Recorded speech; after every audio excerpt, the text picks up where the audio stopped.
Mendengar pria tua itu bilang kalau kondisi pasien ini cukup parah, aku kira sakit apa. Kevin sengaja berpura-pura kecewa, sambil menghela napas dingin. Jantungnya berdetak kencang karena pertanyaan Ahri ini. Dia khawatir Ahri akan mengirim seseorang menyelidiki kebenarannya. Jika waktu itu tiba, mungkin Kina akan ketahuan. Jangan terlalu menonjolkan diri. Ahli mengingatkan dengan nada bicara yang dingin. Dia tahu kalau hal yang paling disukai oleh Kevin adalah melakukan penelitian medis. Dia juga tahu kalau Kevin pasti akan memeriksa pasien itu bersama dengan pria tua dari klinik itu dan ingin memeriksa apakah ada tantangan baru dalam dunia medis untuknya. Namun sekarang adalah waktu yang tak biasa. Kemampuan medis Kevin yang menakjubkan tidak boleh terungkap agar tidak menarik kecurigaan dan malah menimbulkan masalah. Aku tahu, jawab Kevin dengan tenang. Lalu dia membuka tutup botol air putih dan meminumnya. Dia tahu kalau perilakunya ini tidak menimbulkan kecurigaan dari Ahri. Dia pun diam-diam menghela napas lega. Melihat Ahri yang tampaknya tidak juga akan pergi, dia pun bertanya dengan dingin, "Apa masih ada urusan lain? Apa kalau tidak ada urusan apa-apa, tidak boleh di sini?" Ahri mengacak-acak rambutnya dengan penuh rasa cinta, ada isyarat tersembunyi dalam gerakannya ini. Walaupun sementara ini dia pendiam dan tertutup, namun dengan gerakan ini membuat pria sedingin es ini cukup puas. "Jika tidak ada apa-apa, silahkan pergi, aku ingin istirahat." Kevin tidak mengangkat matanya, sikapnya selalu saja sangat dingin. "Silahkan saja, aku juga mana melarangmu untuk istirahat. Ranjangmu sangat besar, tidak masalah juga aku di sini kan? Lagi pula, kita berdua sama-sama pria, tidak ada yang perlu dihindari." Ahri mengangkat pundaknya lalu menggeser posisinya. Dua pria yang paling ingin dia tiduri sekarang adalah, pertama Ezra, yang kedua adalah dokter khususnya yaitu pria dingin dan pendiam di depannya. "Aku pergi ke klinik dulu, kamu hati-hatilah. 2 hari ini, banyak pembunuh yang berangsur-angsur akan datang ke kota C." Kevin meminum setengah botol air minumnya lalu meletakkannya di atas meja. Berbalik dengan tegas, dan pergi meninggalkan rumah. Ahri menyipitkan matanya melihat punggungnya yang menjauh pergi. Ada cahaya dingin yang melintas di dasar matanya. Saat maghrib, wanita tua itu masuk ke dalam kamar dan bersiap memasak nasi. Dia menyadari kalau wanita yang berbaring di ranjang itu perlahan membuka matanya. Dia terkejut bahagia. Dia pun meletakkan panci penanak nasinya, lalu berjalan ke samping ranjang dan berkata dengan senang, "Nak, kamu akhirnya siuman." Kina dengan cepat melihat kelingkungan sederhana di dalam ruangan itu. Dia membuka mulutnya ingin bertanya ini ada di mana. Tapi dia baru menyadari kalau suaranya tidak keluar. Tenggorokannya yang kering membuatnya batuk beberapa kali dengan tidak enak. Dia mencoba bicara, tapi masih saja tidak bisa mengeluarkan suara apapun. Wanita tua itu melihat dia yang membuka mulut tapi tak keluar suaranya. Dia mengira mungkin karena terlalu lama pingsan. Jadi, dengan cepat dia menuangkan segelas air hangat dari dalam termos tuanya. "Nak, kamu minum dulu baru coba bicara lagi." Kina berusaha keras untuk duduk, dan tak sengaja menggerakkan lengannya yang terluka. Dia mendesis kesakitan menarik napas dingin dan langsung berkeringat dingin. "Nak, tubuhmu masih lemah, berbaringlah dulu, ini sudah mau malam. Belum terlambat untukmu meminta keluargamu menjemputmu besok." Wanita tua itu mengira dia sedang terburu-buru untuk pergi dari sini. Tapi, raut wajahnya sangat pucat. Kalau tidak dijaga baik-baik maka mungkin akan pingsan lagi. Kina berbaring dengan napas terengah-engah di ranjang. Dia menoleh dan melihat lengannya yang terluka. Jika tidak melihat, dia baik-baik saja. Begitu melihatnya, dia langsung ketakutan dan rasanya jiwanya hampir melayang. Seluruh lengan luar tangan kirinya terbakar, dan lukanya tampak mengerikan. Tapi Kina dengan cepat menenangkan hati dan pikirannya. Dia tidak mati dan hanya satu lengannya saja yang mengalami luka bakar. "Aku tidak bisa terus di sini, tidak tahu berapa lama aku telah pingsan. Anakku, selama aku di sini beberapa hari ini, bagaimana makannya anakku? Pria itu pasti sangat panik sekali. Dan apakah Albert sudah selamat? Saat memikirkan beberapa masalah ini, Kina tidak bisa berbaring lagi. Dia berusaha sekali lagi untuk bangkit. Wanita tua itu langsung maju dan memapahnya saat melihat dia yang kesulitan bangkit, lalu membantunya untuk duduk. Kina ingin bertanya pada wanita tua itu berapa lama dia pingsan. Ini di mana? Apakah punya telepon dan pertanyaan lainnya? Namun dia tak bisa bicara, jadi dia tak bisa bertanya apapun. Ini membuatnya panik untuk sementara waktu. Tapi kemudian, dia menduga dia tak bisa bicara ini mungkin karena api di kapal yang terlalu besar lalu dia menghirup asap tebal itu dan akhirnya melukai tenggorokannya. Dia sangat tahu jelas kalau tubuhnya masih sangat lemah. Bahkan duduk saja harus berjuang dengan keras. Dia tidak punya uang atau alat komunikasi saat ini. Apalagi mau kembali ke kota A atau ke kota Leicester. Dia mengangkat tangannya dan menarik baju wanita tua itu, lalu melakukan gerakan yang menggambarkan menulis dengan pena. Dia ingin tanya padanya apakah punya pena dan kertas. Setelah berpikir sejenak, wanita itu mengerti apa yang ingin dia lakukan. Dia membatin ternyata gadis ini bisu ya. Nak, tunggu dulu ya. Aku akan mengambilkan pena dan kertas untukmu. Selesai bicara, dan baru saja mau berbalik keluar dari kamar, dia melihat suaminya pulang. Dia pun berkata dengan senangnya, "Hei sayang, gadis itu sudah siuman." Dokter muda yang datang pagi ini benar-benar hebat sekali. Sudah siuman, mata pria itu langsung bersinar bahagia saat mendengar ini. Selesai bicara, dia ingin masuk ke dalam kamar dan memeriksanya langsung. Namun dia dihentikan tepat waktu. Wanita tua itu berbisik dengan suara rendah. Gadis itu sepertinya tidak bisa bicara. Aku ini mau mengambilkan pena dan kertas untuknya. Tidak lama setelah itu, wanita itu menemukan buku yang biasa digunakan suaminya untuk mencatat sesuatu. Dia mengambilnya lalu masuk ke dalam kamar. Pria tua itu pun mengikutinya dari belakang. Kina melihat pria tua itu tapi dia tidak terlalu terkejut. Dia menduga kalau pria itu adalah suami dari wanita tua ini.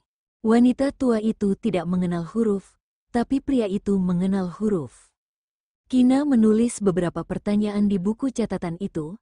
Akhirnya dia pun tahu kalau dia masih di kota C dan sudah pingsan selama 3 hari. Saat dia ingin pinjam ponsel, dia baru tahu kalau pria tua dan wanita tua ini tidak memiliki ponsel. Jika mau meminjam telepon, harus pergi menempuh perjalanan 1 jam ke desa nelayan yang ada di depan lalu meminjam ponsel ke dokter tua. Setelah itu, dia bertanya lagi tentang perjalanan dari sini ke pusat kota C. Ternyata memakan waktu sekitar 1,5 jam dengan naik mobil. Nak, apakah kamu menyinggung seseorang? Kemarin, beberapa orang yang tampak galak dan menakutkan datang mencarimu. Aku tidak berani memberitahu mereka kalau kamu ada di sini. Kata wanita tua itu dengan hati-hati, galak. Ekspresi wajah Kina langsung jadi lebih serius saat mendengar ini. Apa jangan-jangan orangnya ahli? Saat menduga ada kemungkinan ini, Kina merasa dirinya tidak boleh tetap tinggal di sini. Jika seandainya orang-orang itu kembali, tidak hanya dia yang seperti masuk ke kandang macan yang berbahaya. Tapi itu juga pasti akan menyusahkan 2 penyelamat hidupnya di depannya ini. Setelah merenung, dia memikirkan cara yang menurutnya adalah solusi yang tepat.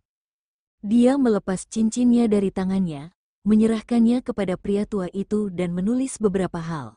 Isinya yaitu dia meminta pria itu untuk membawa cincinnya ke cabang KRC International Jewelry Store di kota C, dan memberitahu orang di sana kalau dia mau menggadaikan cincin ini.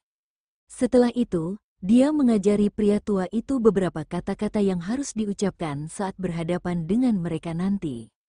Dia berulang kali memintanya untuk segera pergi ke kota C. Dia tidak berani menelepon Ezra secara langsung, karena khawatir jika mungkin percakapan di telepon akan didengar oleh ahli. Lalu ahli datang sebelum Ezra, dan dia malah akan ditangkap lagi dan tentu saja akan mati. Pria tua itu melihat kegigihan gadis ini yang terus memohon padanya. Dia berpikir mungkin gadis ini berpikir keluarganya pasti sangat khawatir karena dia telah pingsan sangat lama. Melihat belum menjelang malam, dia pun menggertakkan gigi dan mengiyakan untuk membantu gadis itu dengan pergi ke sana. Di KRC International Jewelry Store Kota Zaun, pria tua itu berputar-putar lama sekali dan telah bertanya ke banyak orang hingga akhirnya dapat menemukan tempat ini. Sudah hampir malam dan waktunya pulang kerja. Kepala toko perhiasan melihat seorang pria tua dengan pakaian lusuh dan tua berdiri di depan meja resepsionis. Dia bilang kalau dia mau menggadaikan sebuah cincin. Kepala toko mengerutkan kening, dia ingin memanggil satpam dan mengusir pria tua ini. Namun pada akhirnya dia menahan diri, karena bagaimanapun pelanggan adalah raja. Kamu mau menggadaikan cincin seperti apa? Coba perlihatkan padaku. Tanya kepala toko dengan nada meremehkan. Melihat cara berpakaian pria tua itu, dia menebak kalau barang yang akan digadaikannya tidak berharga. Nanti tinggal melihat barang itu lalu setelah memastikan kalau barang itu tidak berharga dan tidak bernilai, dia akan langsung mengusirnya pergi. Pria tua itu merasa kesal dalam hatinya saat melihat kepala toko yang tampak memandangnya rendah. Tapi saat teringat permohonan dari gadis itu, dia pun memaksakan diri untuk menahan emosi pribadinya ini. Dia mengeluarkan cincin yang dibungkus beberapa lapis kantong plastik dari dalam saku bajunya. Kepala toko melihat pria tua di depannya yang seperti mengupas kulit bajang, selapis demi selapis membuka kantong plastik itu. Melintas rasa jijik di dasar matanya. Aku ingin menggadaikan cincin ini, kata pria tua itu, lalu menyerahkan cincin berlian merah muda itu ke depan kepala toko. Kepala toko mengambil cincin itu dan memeriksanya. Dia dengan cepat menyadari kalau cincin berlian itu memiliki logo KRC International Jewelry Store. Saat memikirkan dengan cermat lagi, dia dengan cepat ingat kalau cincin ini dirilis tahun lalu. Saat dia pergi ke perusahaan pusat di kota Leicester untuk mengikuti pelatihan, dia pernah melihat cincin model ini. Namun kemudian, model cincin ini belum juga diluncurkan di pasaran kota Zaun. Tiba-tiba atasan telah menarik semua cincin itu dari pasaran. Menurut informasi orang dalam, tuan muda kedua menikah dan cincin ini adalah cincin pernikahan tuan muda kedua dan istrinya. Saat teringat dengan pemberitahuan orang hilang yang merupakan nyonya muda kedua, dia pun kembali melihat lebih dekat ke bagian dalam cincin itu dan menemukan ada ukiran beberapa huruf di dalamnya. Huruf pertama dari nama tuan muda kedua dan istrinya.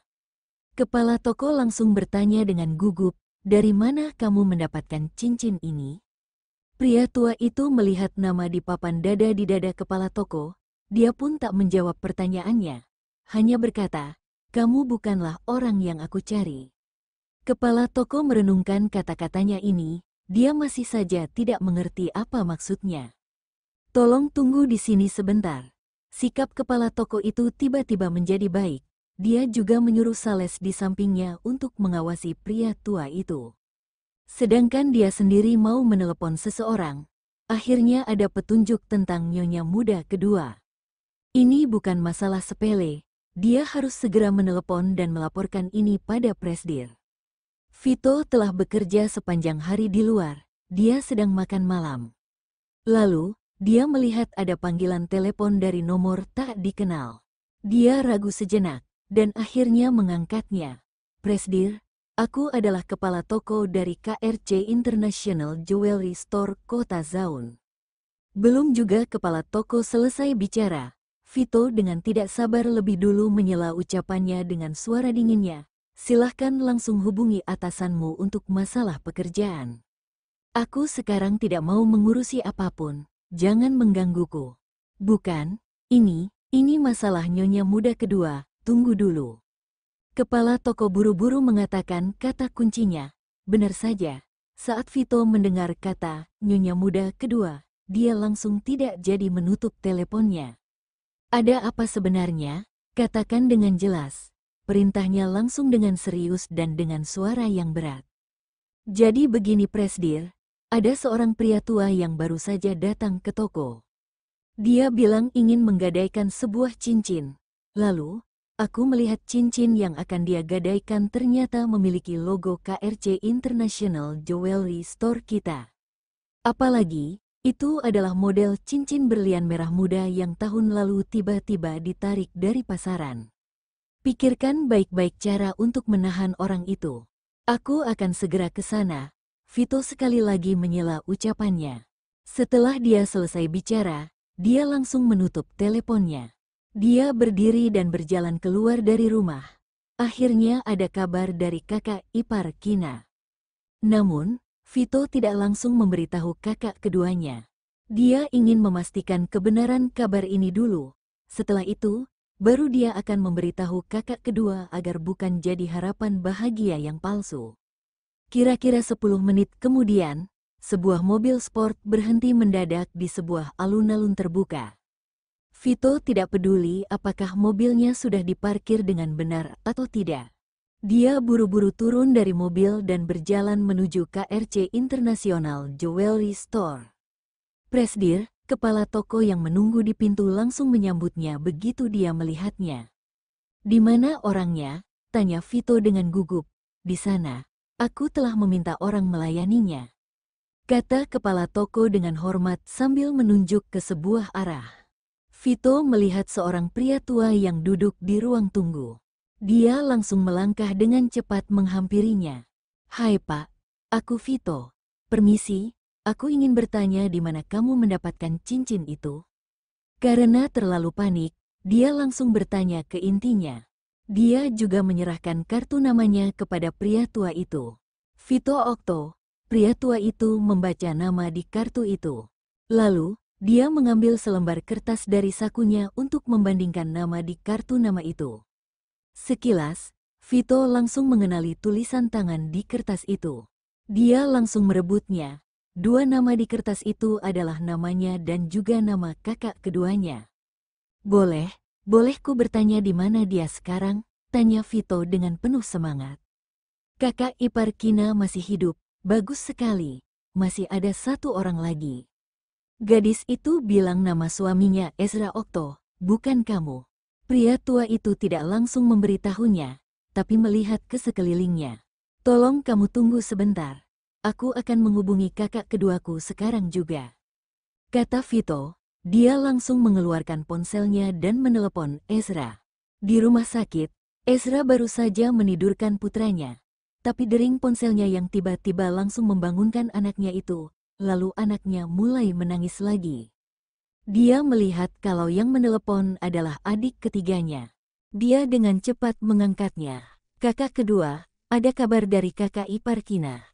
Kamu sekarang juga datanglah ke KRC International Jewelry Store di kota Zaun," kata Vito langsung dengan penuh semangat tanpa menunggu kakaknya bicara. "Benarkah? Coba katakan sekali lagi." Ezra tercengang sejenak. Dia khawatir dia hanya berhalusinasi dan salah dengar. "Sungguh kakak ipar Kina masih hidup. Orang yang mengetahui keberadaan kakak ipar Kina ada di toko perhiasan kita. Ayo kemarilah. Aku akan segera ke sana, 10 menit. Setelah Ezra menutup teleponnya, dia sudah tidak peduli untuk membujuk anaknya yang menangis. Dia dengan cepat ganti baju lalu menggendong anaknya lagi. "Nak, ibumu telah ditemukan." Matanya basah. Dia mencium pipi putranya dengan penuh emosi. Dia dengan cepat pergi meninggalkan kamar pasien. Saat mengetahui Kina masih hidup, Ezra dapat dengan jelas merasakan detak jantung di dadanya, dan seluruh dirinya seolah hidup kembali. Saat dia tiba di KRC International Jewelry Store, dia langsung bertanya dengan tidak sabar kepada pria tua itu, "Pak, di mana istriku sekarang? Tolong sekarang juga bawa aku ke sana." Pria tua itu melihat Ezra dengan seragam militernya yang tampak begitu arogan. Terutama, 2 tanda bintang di pundaknya, itu membuat kaki pria tua itu langsung lemas karena ketakutan. Dia sudah hidup selama puluhan tahun, ini pertama kalinya dia berhubungan dengan seorang perwira berpangkat tinggi. Meskipun dia sejak awal merasa kalau gadis itu berasal dari keluarga kaya.